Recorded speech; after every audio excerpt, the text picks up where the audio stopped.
Hiya. Okay. Oh, that smells so good. I love cedar. So, thank you, Carly. All right, so we're kind of going off the cuff here. I just wanted to look at, I felt like it was important to look at the astrology for this month a little bit, specifically in relation to Mars. Mars is our get up and go, right? Mars always wants to move forward.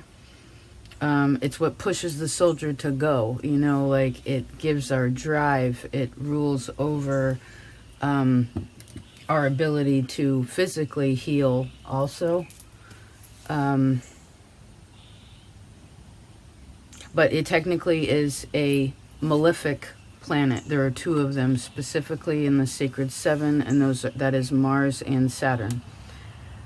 Now, I know most of you here look at astrology from a tropical point of view, which would put Mars in Leo, actually, in this time. I also have my computer so I can reference the chart and like move it ahead, because I'm a very analog girl in a digital world. So, you know, just a second. So we're going to sort of look at both of them, but this is the thing. So tropically, again, I guess it depends what's happening and probably whether...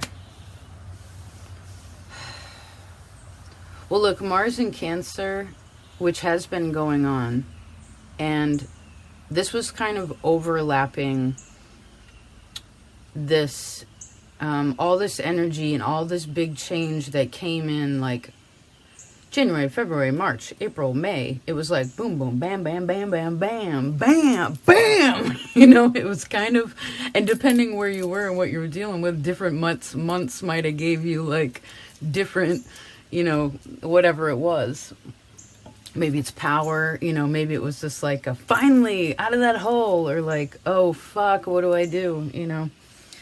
But the thing is let's just talk about Mars and Cancer, because I feel like even when a transit happens, we get so excited there. That was so Mars. Now we're getting to Cancer, like,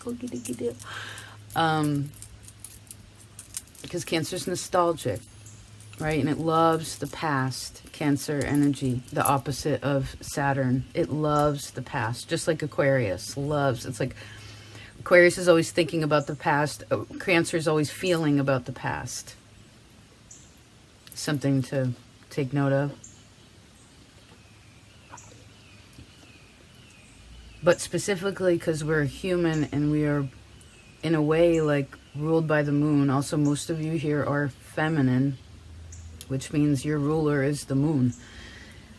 And with moon or Cancer being the energy that's like the house that Mars is sitting in, it's not very comfortable, because Mars wants to be like, why are we still here? Or what are we doing? Or like, the house is on fire, or we need to fix this if we do want to stay here, right? But Cancer's like, everything's fine. You want something to eat? You know, like, it's this this kind of situation. So let's just touch on that for a second. These are also some hard feelings, right? And I would presume, like the moon, this energy, even before I did this reading, as an example, the first like third of, I guess would be sort of quarter of my day, was like, the beginning was a certain kind of feeling, and then like a couple hours after that was like frustrated and like feeling down and bummed out and dissatisfied. It was like nothing would satisfy, you know. And then I actually used Mars to be like, I'm gonna go do something else than the regular thing that's been being done. And because of that, a lot was actually accomplished. And things that needed to be prior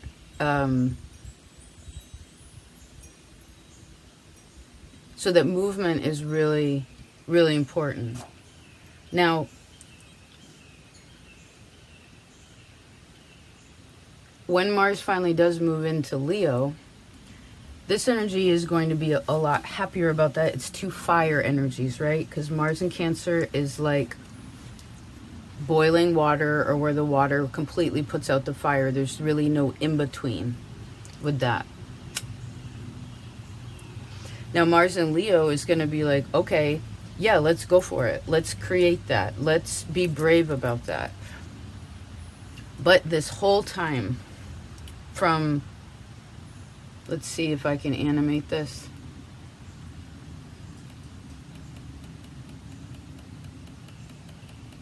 We'll see back how far back this goes. Mars is either squaring Jupiter and or Uranus. One second. Analog girl in a digital world. From May 5th, which was the eclipse, right? From then until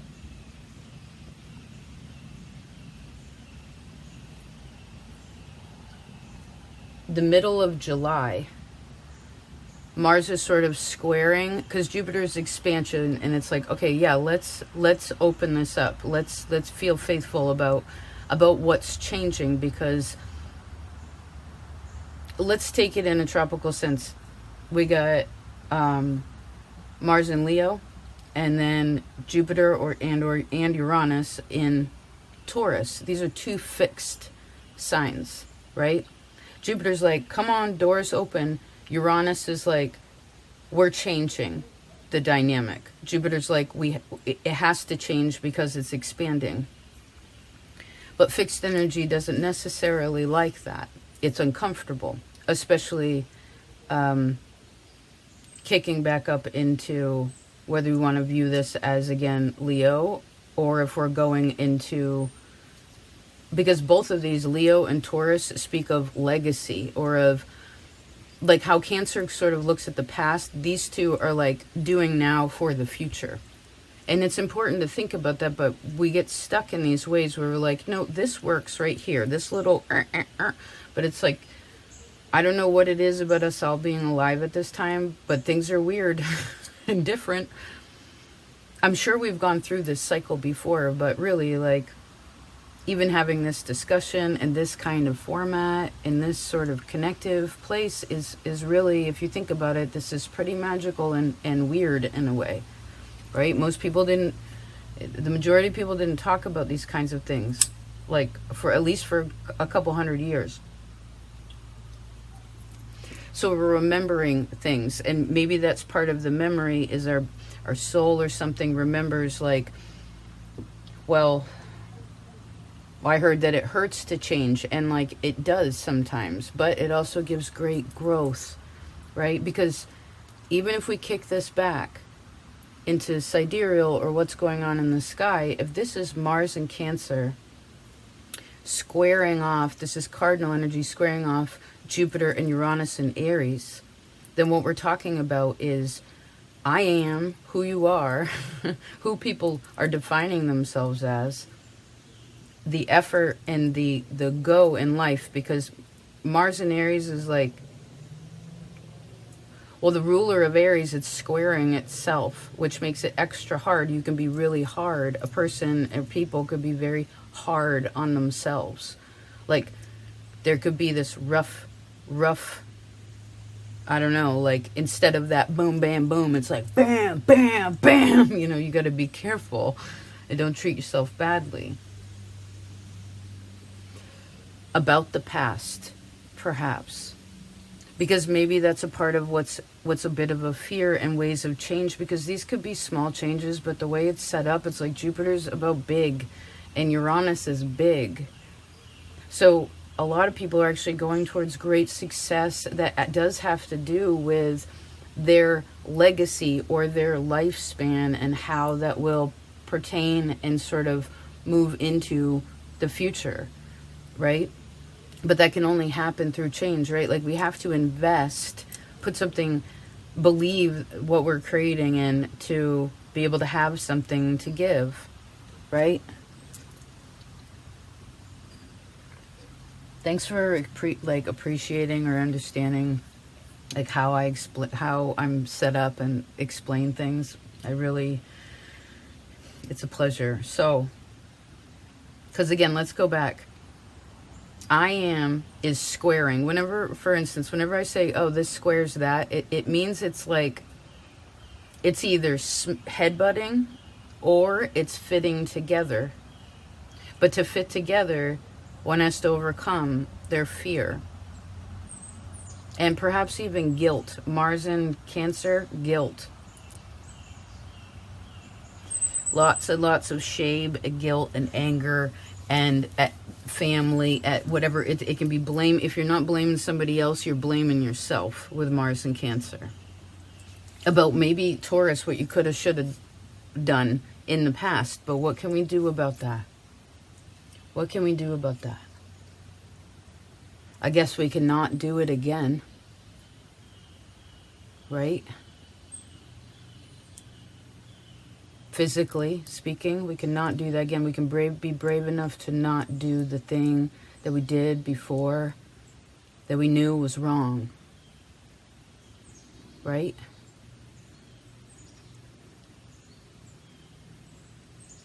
Because how a person feels and who they are right now, collectively speaking, is either, again, headbutting, or it's coming together. But even if it does, it's gonna feel tight because you need pressure. I'm seeing like where you glue two pieces of wood together to make something. It's like you need pressure in there to ensure that there are no air bubbles, that there's no pockets or gaps, because those little tiny gaps of non-acceptance to what I see the merging is, it's like it'll really interfere with the longevity of it, right? The quality of it. Because a little bit of water will get in there, and what happens? It swells and it gets all misproportioned and weird shaped, and it doesn't sit right, and it's kind of annoying. And then I saw someone throw it at a wall, you know. So, what else do we want to talk about? I know we have this kind of empty. Another thing that's happening until the 12th of June, let's go forward. We're all the way back in May. So eclipse. So we've almost made it 2 months past the eclipse, right? 60 days.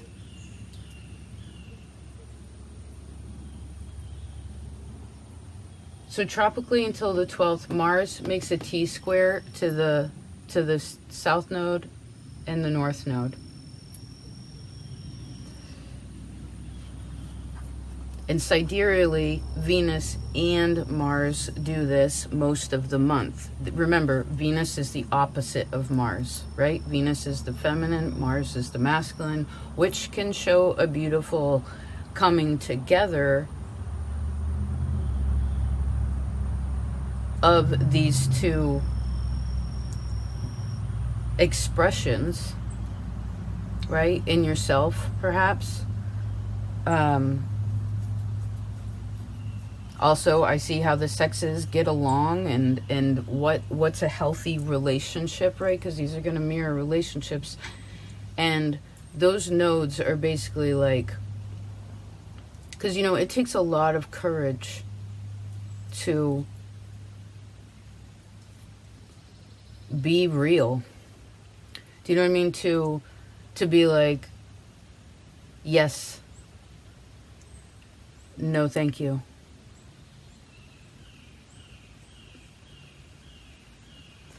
And I suppose, you know, when you feel torn, it's like that back and forth. It's like, that probably means that it's not the right place. You know, there's something off there. There's something wrong when it does that back and forth. Like, yes, no, yeah, I don't know. There's something wrong. There's something that needs to be adjusted, or something that's moved forward, or something crab claws like let go of. Because remember, a crab will literally, if they hang on, if they grasp something with their claw, They can actually regrow a whole new arm. But they have to say to themselves, I need to let go of this dead thing, because it literally can just be a part of their body. It's like they forget that the internal world, the something about the courage emotionally can be forgotten in fear. That there's this internal like ability to heal or to reestablish something, you know, to grow something new. Because what happens when a crab grows a new, like its first shell, it's soft shelled, right? It's very puncturable. It takes a while to become hard shelled crab. But then these are those two extremes, like Venus and Mars. Like Venus is so soft, it's a flower, you could just crush it. Or you could put it under your chin and see if you're going to have a boyfriend, right? Or you got Mars, where you can take a hammer and build a house, or you can smash something to death. You know, it's these extremes. And I suppose we could be using them, in a really positive way. What else do I want to mention? Well, I saw here, and I think this is tropically, the 21st, Mars and Venus and the Moon all square Uranus. So that may be where something comes to a head, if, like maybe in a way that a person wouldn't want, so better to take initiative to some extent. And I see again, face fears, because Uranus is really scary. Uranus is generational. Neptune, Pluto, Uranus are all super duper, like, it's like generational pain remembered in the soul. Now, there are great, beautiful, amazing gifts that come through there too, but the undercurrent of it, it's like the blessings are the boat. All the scary shit is that it's like being in the sea, you know, which is very unpredictable, you know, just like Uranus. And with Uranus, it's mental, you know, it really can be intense, you know. And so I see, please make sure that you're being nice,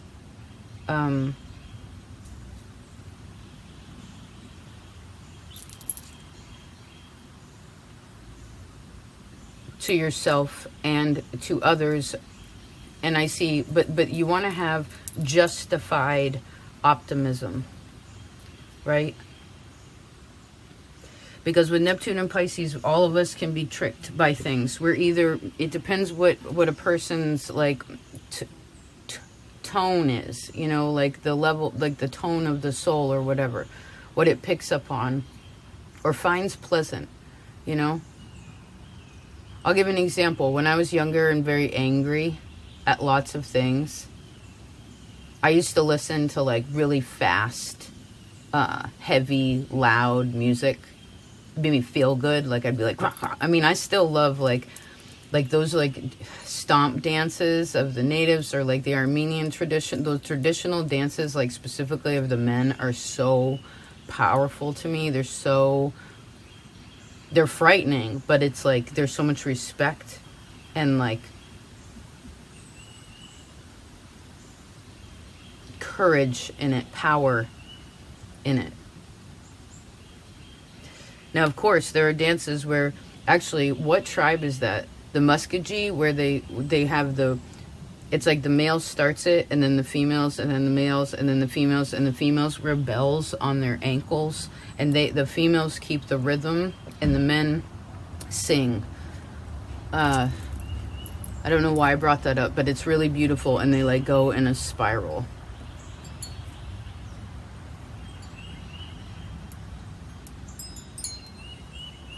Now, the thing is, when something squares the nodes, it's called a skip step. In evolutionary astrology, anyhow. A skip step represents something that we missed We missed the lesson. How can we grab everything, understand everything, do the right thing all the time? We can't. We're humans. It's wicked hard to accept if you're, you know, have a lot of certain energy in your map, but like, we're not perfect. We're not. So the point is the skip step represents where we're actually supposed to do what touches, what is aspecting those nodes.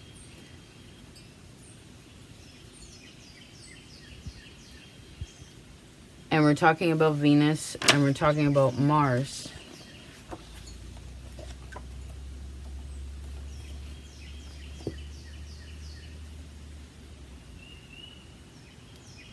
Now, when this is aspecting, what happens is like these nodes are actually being energized. Now, you have to remember, although a lot of people be like, North Node, it's your soul. It's like, to me, no.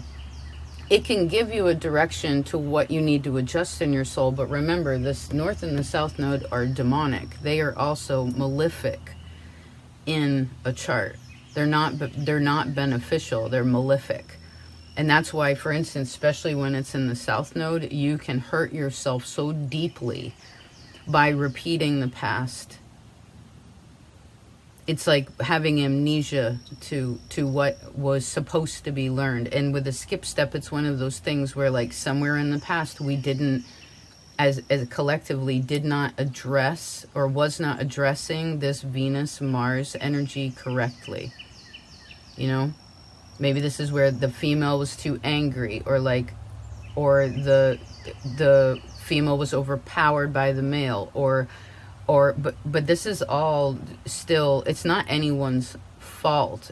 But it's finding again, like, because the feminine is what? Feeling. And the masculine is your reason. What is the reason for feeling that way? Versus acting out on it. Whether it would be like, la la la, are you hungry? You want something? Bam! Oh, hey baby, you want a drink? I made you your favorite cocktail. You know, or it's just like super passive, you know, that passive or the aggressive going away on the other end. It's like, it's not about that. It's like, what is the reason to why I feel this way about this situation? And what is possible to, is it possible? Because it's not just what. I don't feel like all situations are able to be balanced. Meaning for it to ultimately continue, some things have to be pruned off because the balance there still exists, but it's like where the karma has been completed, or at very least there's enough of a lesson. It's like someone graduating college, but now having to get a job. Right? It's like, okay, you have all this information, but now you go and do with it what you will, right? You've learned enough. Now, again, some things can be altered. What is possible to find fairness and truth and like liberty in it, so that each person feels free. That no one's feeling forced to play the game. It's voluntary, right? And where is it that it cannot be fixed? And it is just one of those things where I heard it's like a handshake, like, thank you very much. You know, imagine that if we, like, whether it's a friend or a job or even a marriage. I mean, I'm not a supporter of divorce if you're going to go to that level, but of commitment, you should try to always work well in any situation as well as we can. But you know those times where you just like outgrow a relationship, or something gets to a point where it's unfixable, you keep hitting the same wall? Imagine if people are just so mature enough to be like, thank you, be like, you know, this has been really awesome, but thank you, and thank you so much, you know, and I'm sorry about this, that, and the third, and I love you. See you later. You know, Taurus talked about that. Hi, bye. And not being afraid, because it could very well be a guilt or a shame, or again, a previous choice, independent choice, that not only affected you, but also affected other people that was in the past, that's now like, again, crab claws, like, oh, fine, I'll just, excuse me, you know, like, I'm going to grow a new one. You know, it's going to be okay. Interesting. And then we have Venus, right? We kind of rolled off of Mars there. Let's look at Venus. Hold down. Keep skipping ahead of Mercury.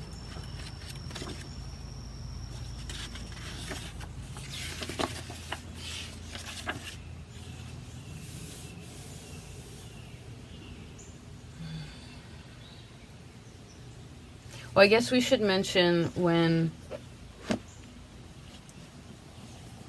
the aspects of Venus, of Mars, of the nodes right now, and again, probably till like the middle of July. The change that's happening and or coming for some of you, it's not meant to be taken like impulsively or destructively, because Uranus can be destruction. So can the South Node. South Node can suck, you know, like it's like flushing the toilet.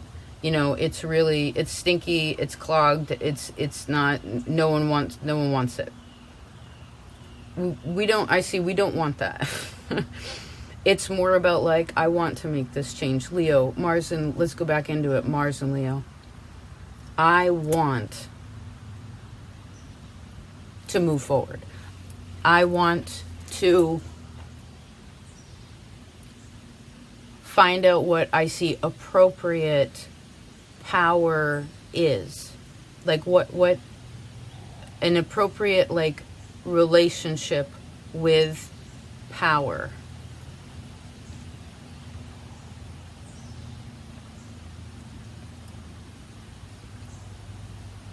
This could also be immensely creative also. Whether you're working through something difficult and emotional that you're processing, and remember there are going to be waves of that. You know, it's meant to be processed.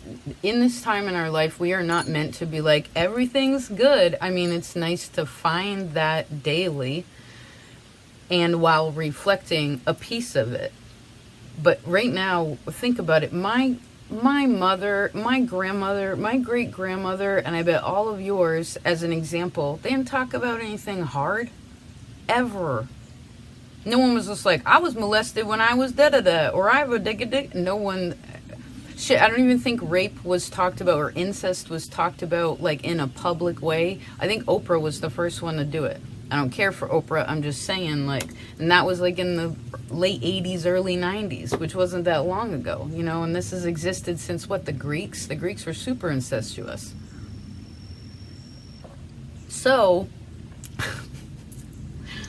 point is that we're supposed to process, and there are going to be things that are uncomfortable because it is shaking the soul of humanity, you know what I mean? And to look at it in a bigger circle here. You know, especially that which we've stored in our mind, you know. I suppose this could cause disagreements if things have been buried, or again, anyone is trying to cling to the past. There will be friction. It will be one of those, something stuck on something. And when that's the case, again, just remember that is saying you want to ask yourself then, like, what am I changing? What do I need to change? And then remember, if the crab claws are closed, then I heard, or the lion is sleeping, then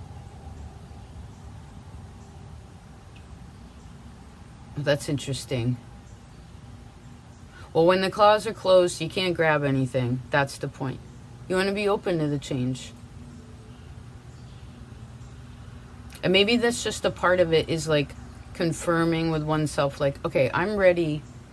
I'm open to the changes that are coming, because we're not going to know all the answers of how it's going to play out. But if we have direction, Mars, this is going to help a little bit, you know.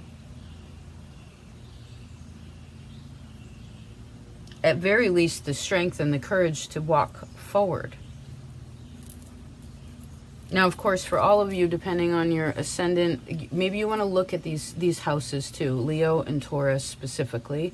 You could also look at as a bigger piece of the pie. You could do Cancer, Leo, so that's the sun and the moon, and Taurus, Aries and Taurus, which is Venus and Mars, which again is another masculine, feminine. They're like opposites of one another. This is kind of like what's happening, right? That's why I wanted to touch on both of them, because I do feel like that's kind of what's happening, you know? What else do I see?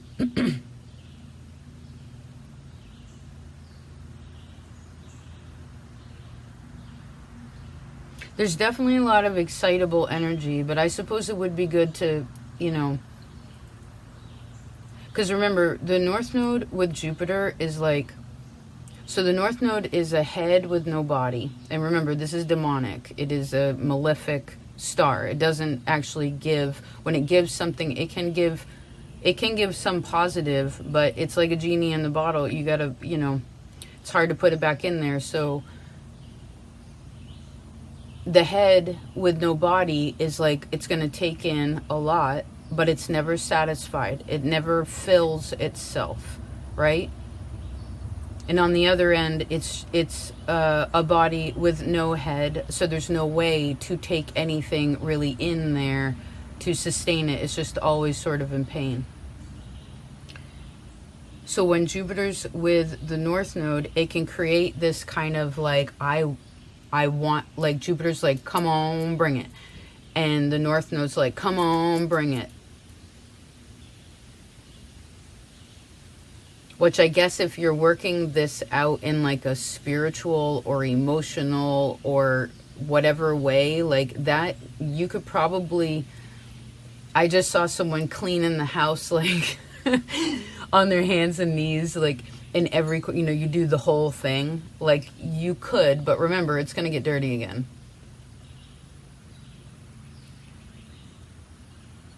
But I heard that good scrub down's going to help because it gets in all the corners.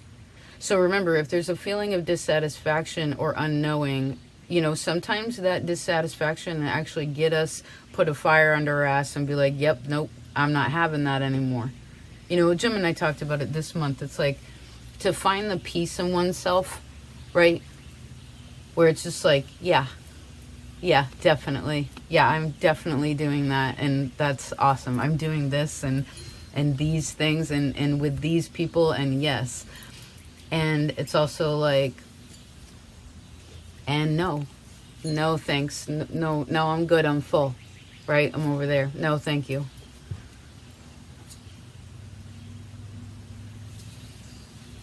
Because I guess that's where there's no question, right? Be like, I don't know. It's like, no, it's either, it's kind of, a Pisces told me this once, it's either a fuck yeah or a hell no. You know, and sometimes life, that is an easy way sometimes to at least distinguish how you kind of feel, a person feels about something right away. You know?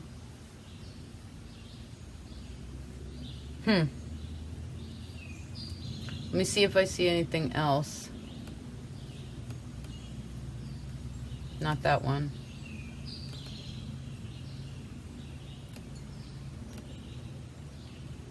Where is it? Gotta do tropical.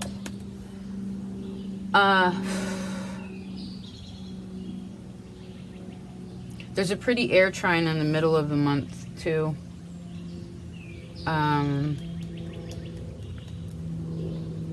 Just a second.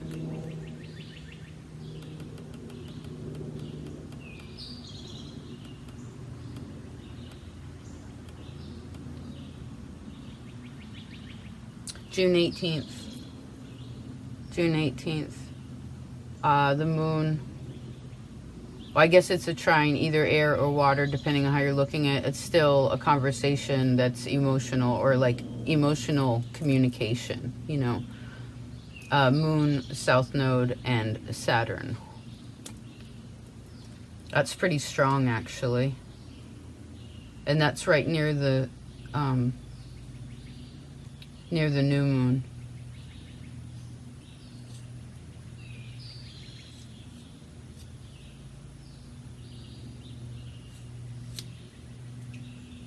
I guess asking yourself like what you're afraid of is okay. And you know, again, depending on your rising sign, this is will make a difference. I would definitely look at, again, Taurus and Leo in your map, you know.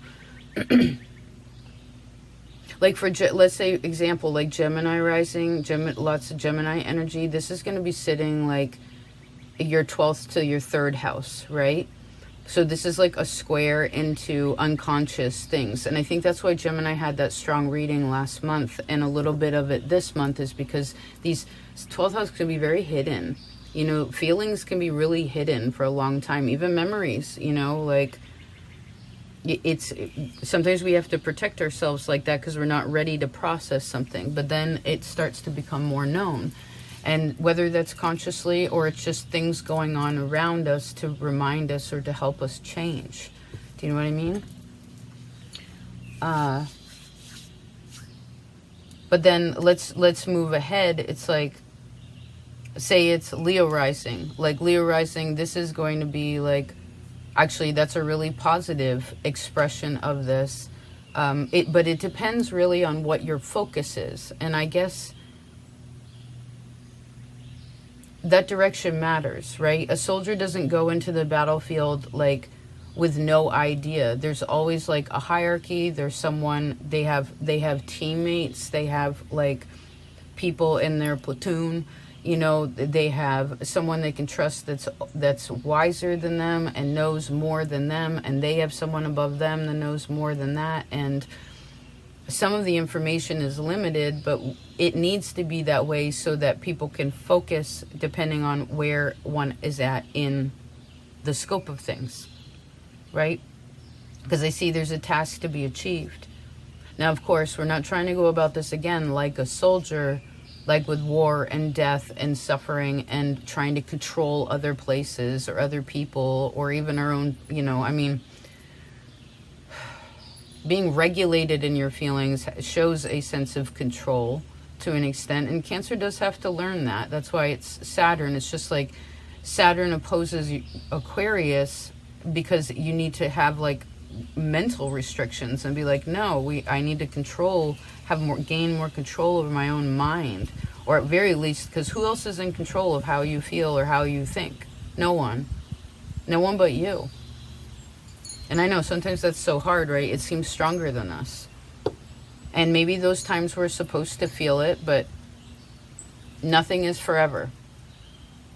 You know, it changes again like the water. So if I have energy for it, I'll try to go through all the ascendants and see, share a little bit more with that. I'm sure there are some other wonderful astrologers that are already talking about this. But I do feel like, you know, this fixed energy does represent a lot of, you know, because it's kind of pushing towards being like sustaining, you know, not only in this moment, but also for the long term. And figuring out how to provide for oneself, at very least certain layers of each thing, emotionally, mentally, spiritually, physically, all these things. But then it's also like, how does this connect to, you know, usually a bull is surrounded by other bulls. The lion usually has a pride of lions. There's a herd of bulls. It's like what is around us is really important, and that those connections are significant. And I feel like it is a time where I've been even noticed in my life, it's like this shift happened with friendships or circles of people or what was around about 5 years ago. So maybe you could think back to then as well. Okay? All right. I feel like that's enough for now. I hope that was helpful. I know I didn't draw anything on the map. Sorry, I was like looking at...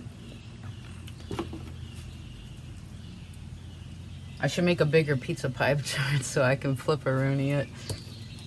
Anyway, just thought I'd share because, you know, it will be a little emotional. So, but again, remember, it's a wave. It's like a wave. So I heard, who are you at the beach with? All right. I'll talk to you later. Take care. Peace. Peace.